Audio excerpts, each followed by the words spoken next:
You might be surprised what these entities and powers that be are allowed to do if you refuse to take your meds in the psych ward. Here's the case of an old lady who went to our psych ward. She was experiencing dementia, but it was just the very beginning of it. So she was fully cognitively there with a couple of minor slips. So when the doctor is trying to throw all this medication on her, she's like, no, I don't need all of this. I just came here so I can get groups and get out of the situation I was in. Doctor says, I'm missing out on an opportunity to bill your insurance and get money. You're not about to waste my time.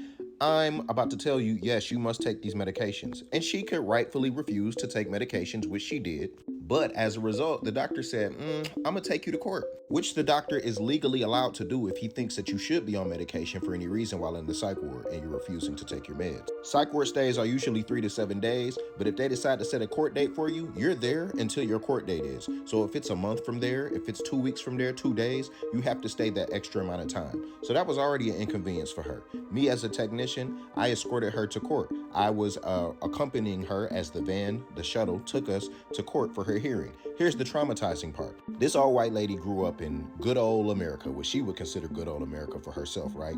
So when she was told she had to go to court, she's like, no, I'm going home. And the psychiatrist is like, no, you're going to court. You want to gaslight a mental health disorder out of somebody? This is how you do it. So while she's waiting for court, she could refuse all the meds in which she wants until she gets to court and the judge determines whether she should be on the meds or not.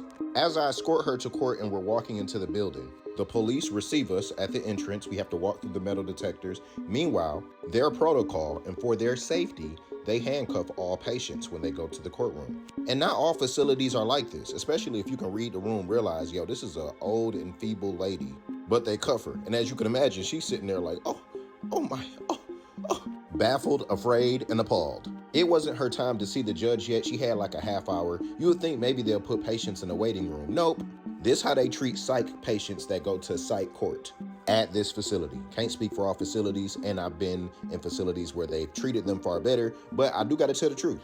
They put her in this holding cell. It looked really bizarre the way this cell was set up, because you go inside this room and you have the offices where the sheriff is there, and you got the deputies, and then there's this bench where people can sit, and then right across on the other side of the wall, there's these holding cells that literally are bars just like jail. There's one bench in there, dim lighting, and you just sit in there until it's your time to go up. It just goes to show the stereotyping that happens even from our government, thinking that every psych patient that comes in is somebody so dangerous that they have to have a cage, a jail, for them to sit in. A lot of patients have zero criminal history. This woman was one of them. And she seemingly for the first time got to experience America's injustices that many people face. And even though she waited in that cell for 30 minutes, oh my goodness, the amount of dignity that left this woman. She looked at the police, which I can tell she compared to the police of her childhood, and she was in complete disbelief at the fact that they would put her in that cage, that she was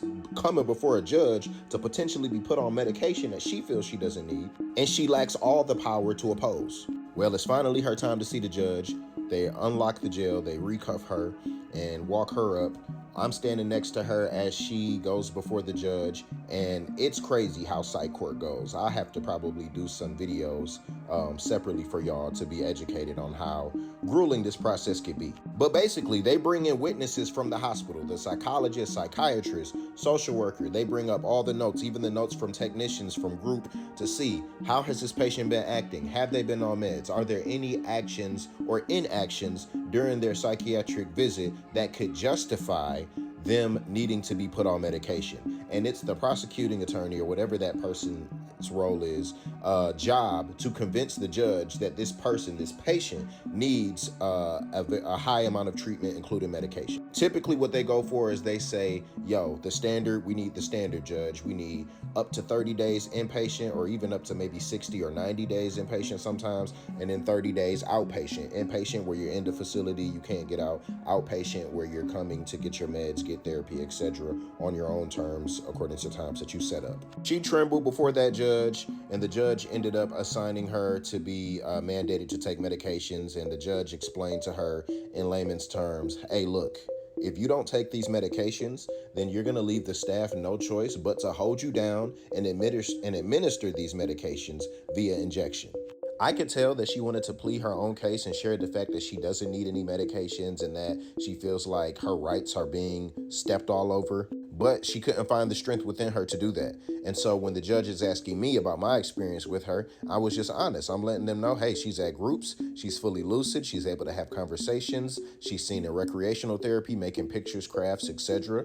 It's been documented that she has some form of dementia symptoms, but they're very inconsistent and way too early to tell at this point, and per the reports. But me as a technician, I'm not allowed to give any further recommendations on what I think should happen. But I can strategically state my opinion and experience with the patient in a way that if the judge is really looking for information, it could sway the opinion. I've been in situations where I've had to speak up has made a difference in a patient's well-being. And it's one of the reasons why I volunteer to go to court so often when I used to work back there. So yeah, this old lady, she was given some type of psych med. I can't remember because the doctor was telling her that it could be an onset of dementia, but the psychosis she experiences, he labeled it something else.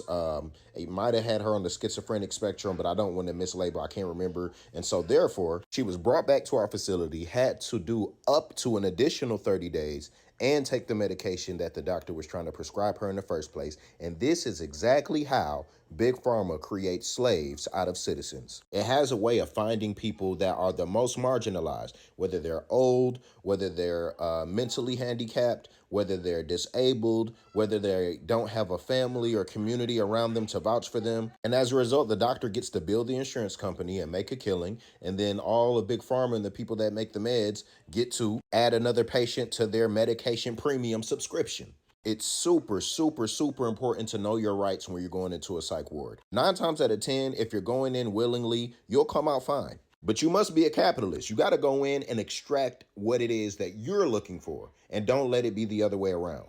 You have to know your rights. You have to know the certain things that you can say to give these psychiatrists and other workers pause.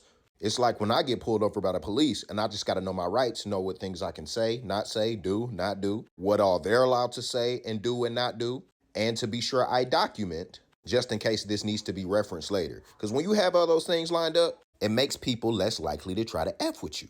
And I'm a freedom fighter that's not for the system. I'm for the people.